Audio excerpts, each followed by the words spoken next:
ناظرین، D G I S P R نے بیان دیا ہے انڈیا پر حملے کے حوالے سے کہ اگر انڈیا نے حملہ کیا تو اس کو اب مشرق سے ہمارے حملوں کا سامنا کرنا پڑے گا۔ اس بیان کے اندر کی کہانی میں بیان کر رہا ہوں آپ کو، میں بتا رہا ہوں اب آپ کو آج کے کون سے وہ ٹارگٹس ہیں جو پاکستان نے لاک کر لیے ہیں انڈیا میں۔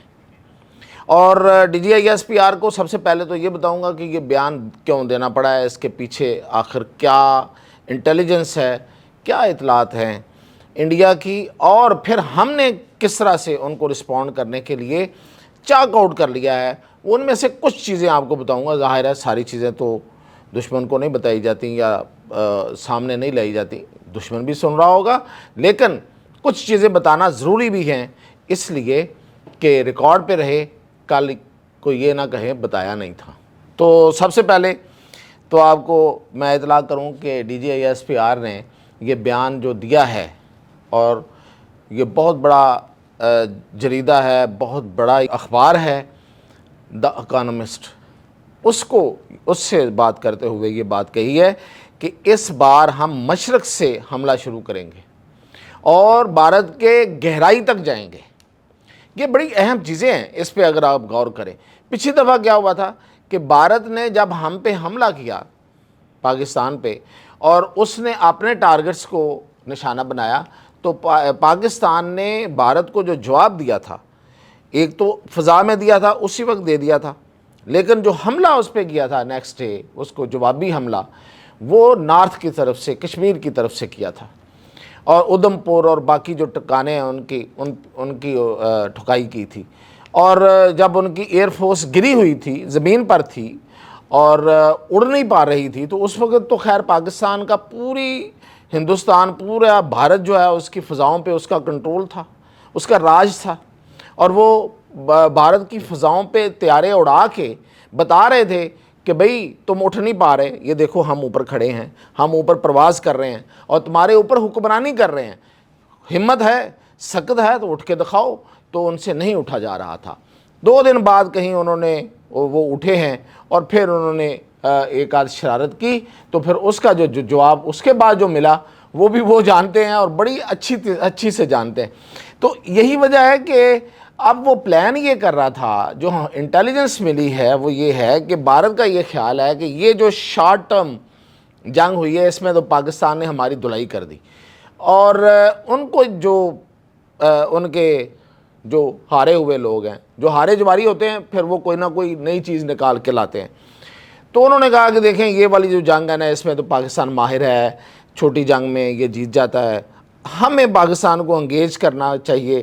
پاکستان چونکہ کوئی بہت بڑی معیشت نہیں ہے، اب دیکھیں وہ ہارا ہوا جواری کس طرح سے کھیل کو اپنے طرف لانے کی کوشش کرتا ہے۔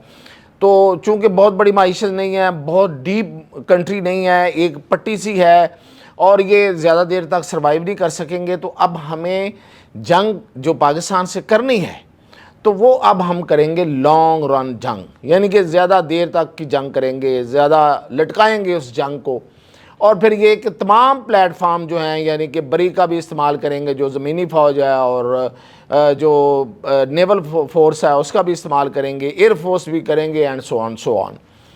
اب اس پہ انہوں نے کوئی پلان کرنا شروع کیا ہے، ظاہر ہے کہ فوری تو نہیں ہے، لیکن یہ ہے کہ وہ پلان کر رہے ہیں۔ اس کے جواب میں پھر D G I S P R آئے ہیں، اور یہ جو جواب ہے یہ کسی پروفیشنل فوجی کو بڑی سمجھ آ جاتی ہے، کیونکہ ان کو پتا ہے کہ مشرق سے آنے کا مطلب کیا ہے۔ تو اب میں آپ کو کچھ چیزیں بتاتا ہوں کہ مشرق سے حملہ بیسیکلی انٹری ہوگی ہماری، اور لفظ استعمال کیا ڈیپ انٹو دا انڈیا۔ تو وہ ڈیپ کہاں تک ہے، وہ کچھ چیزیں آپ سے میں شیئر کر لیتا ہوں، زیادہ تو نہیں کر سکتا کیونکہ دشمن بھی سنتا ہے۔ تو کچھ چیزیں جو میں آپ سے کروں گا وہ آپ کے لیے بڑی دلچسپ ہوں گی۔ تو مشرق سے ہم شروع کریں گے، اور یہ جو جنگ ہے، یہ جو میں نے آپ کو بتائی ہے نا پوری داستان، اس میں جلتی کا کام جو ہے نا، یہ جو ہمارے ان کے جو ہارے ہوئے جواری ہیں، فوجی جو ہارے ہیں ہم سے، تو وہ پلاننگ کر رہے ہیں، تو اس پہ جلتی ہوئی پہ جو تیل کا کام کر رہا ہے وہ ٹرمپ کے ٹویٹس کر رہے ہیں، میں نے جنگ بند کرائی، میں نے یہ کہا، یہ ہوا تھا۔ اب انڈیا پہ وہ دوسرے اٹیک بھی کر رہا ہے، اپنے ٹیرف اٹیک بھی۔ تو انڈیا میں ایک پینک ہے اس وقت، اور خاص طور پہ ان کی پولیٹیکل جو لیڈرشپ ہے اور ان کی جو اس میں جو سرکلز ہیں وہاں تو بہت ہی بری صورتحال ہے. تو وہ پریشر کو لے کے پھر وہ ان سے پوچھتے ہیں کہ بھائی ہمیں کیا کرنا ہے, ہمیں پاکستان کو جواب دینا ہے, اپنے یہ جو انتہا پسند RSS والے ہیں ان کو مطمئن کرنا ہے, اپنی ہندوتوا کو زندہ رکھنا ہے.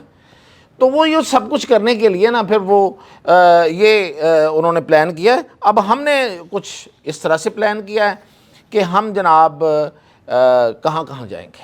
تو ہم مشرق سے انٹر ہوں گے, اور مشرق سے جب انٹر ہوں گے تو پھر ہمارا جو پہلا نشانہ ہو سکتا ہے وہ ہو سکتا ہے سائبر سٹی نیو دہلی. نئی دہلی میں ایک سائبر سٹی ہے, اسے DLF بھی کہتے ہیں. بہت بڑا ان کا کاروباری مرکز ہے, اور وہاں پہ پوری دنیا کی جو انٹرنیٹ اور سائبر کی کمپنیاں ہیں, سافٹ ویئرس اور پتہ نہیں کیا کیا ہاؤسز بنے ہوئے. تو پھر ہمارا پہلا اٹیک اس پہ ہوگا. اور اس کے علاوہ پھر ہم اس سے تھوڑا سا دائیں بائیں کر کے تو ہم جو ہندوستان ایروناٹیکل کمپنی ہے جو فائٹر جیٹ بناتی ہے اپنی طرف سے تورو, اس پہ ہم پھر دوسرا حملہ پھر وہ ہمارا وہ نشانہ ہوگا. اور تیسرا جو ہے وہ ہیلی کاپٹر کمپلیکس بناتے ہیں, جو وہ بھی ہندوستان ایروناٹیکل کمپلیکس کے نام سے لمیٹڈ کے نام سے HAL اس کو کہتے ہیں, وہاں پہ ہیلی کاپٹر بنتے ہیں. تو وہ نشانہ ہو سکتا ہے ہمارا. تیسرا نشانہ جو ممکنہ طور پہ ہو سکتا ہے وہ ان کا defence research and development organization laboratories ہیں, جہاں پہ یہ اپنے میزائل بناتے ہیں, بیلسٹک میزائل. تو اس کو ہم نشانہ بنا سکتے ہیں. اور پھر پونے میں ان کے ٹینک اور راکٹس بنانے والا جو defence research and development centre ہے, پھر وہ نشانہ ضرور ہم اس کو بھی بنائیں گے. لیکن پھر یہ موو کرتے ہوئے پونے جو ہے, پونے ٹورڈز ذرا جنوب ہو جاتا ہے نا, ساؤتھ کی طرف ہو جاتا ہے. تو ہم نے کب کہا ہے کہ ہم صرف مشرق میں ہی رہیں گے, امرتسر کو کراس کریں گے, یہ گارنٹی ہے. پنجاب کراس کر کے دلی سے کام شروع ہوگا آن ورڈ, دلی اس کے ارد گرد, پھر آگے ٹورڈز جنوب. تو جنوب میں جان ہے ان کی, تو وہ کیا ہے, وہ ہے کاناکیا سلیکان ویلی. یس, یہ ہے بھارت کی اصل میں جو طوطا ہے بھارت, اس کی جان ہے اس میں, کاناکیا سلیکان ویلی. تو اس پہ ہمارا میزائل اٹیک ہوگا, اور وہ پوری کی پوری ویلی جو ہے وہ بھرنس کر کے فارغ ہو جائے گی. تو اس کا مطلب پوری دنیا فارغ ہو گئی. وہاں پہ دنیا پول ہوئی ہے, ورلڈ پول ہوا ہے وہاں پہ, اتنی بڑی انویسٹمنٹ ہے. اور پھر یہ کہ دنیا کی سب سے بڑی ریفائنری انہوں نے ایک لگائی ہوئی ہے, اور واقعی ہے. وہ روس سے جو تیل لیتے ہیں نا سستا, ایران سے بھی لیتے ہیں, 2 نمبری کرتے ہیں, اور وہاں پہ لا کے اس کو ریفائن کرتے ہیں اور پوری دنیا کو دوبارہ بیچتے ہیں, پیسے بناتے ہیں, پیسے بٹورتے ہیں. اس کا نام ہے جی مکیش امبانی آئل ریفائنری. دنیا کی سب سے بڑی آئل ریفائنری ہے گجرات میں, ساؤتھ ہو گیا نا. پھر اس کو نشانہ بنائیں گے. اور پھر ایک Adani Godda thermal power plant, یہ کوئلے کا بہت بڑا پلانٹ ہے, یہ جھارکھنڈ میں, تو پھر اس کو نشانہ بنائیں گے. تو یہ اس کی سائنس یہ ہے اس کے پیچھے کہ پاکستان اس جنگ کو زیادہ دیر تک نہیں چلائے گا. دیکھیں نا, اگر اس طرف کی پلاننگ وہ ہے تو ہم ان کی پلاننگ پہ تو نہیں کھیلیں گے. ٹھیک ہے جی, شطرنج کی چال ہے تو ہم اپنی چال چلیں گے, وہ اپنی چال چل رہے ہیں. وہ یہ چاہ رہے ہیں کہ پاکستان کو زیادہ دیر تک پھنسا کے رکھیں, جنگ کو لمبی کریں, اور پاکستان تھک جائے گا. ہم کہتے ہیں کہ نہیں, ہم ٹائے فٹ کریں گے, ہم یہ جو ٹارگٹس ہیں ان کو اویل کریں گے. اس کے علاوہ اور بھی ہیں, میں نے تو کچھ بتا دیے جو ممکنہ طور پہ ہو سکتے ہیں. تو جنگ کا فیصلہ تو ہو جائے گا, پھر آپ کو بھاگنا پڑے گا کہاں بھلا, امریکہ کی طرف, یا پھر ہو سکتا ہے اس دفعہ آپ چائنا کو بھی جا کے بنتی کر لیں. کیونکہ ابھی سن رہے ہیں کہ وہ جو مودی صاحب ہیں, اکڑے ہوئے مودی صاحب, جن کا سینہ کہتے ہیں اتنا چوڑا ہے, وہ سینہ بھی اپنا چوڑا کر کے دکھاتا رہا ماضی میں. پتہ آپ کو, میرے سینے کی یہ چوڑائی ہے, میں اتنا بڑا ہوں. تو وہ ہاتھ باندھ کے بنتی ایسے کر کے جا رہا ہے. وہ سنا ہے کہ بیجنگ جا رہا ہے, پاؤں پڑنے جا رہا ہے بھائی. تو پاؤں پڑے گا اب وہ چائنا کے یا امریکہ کے.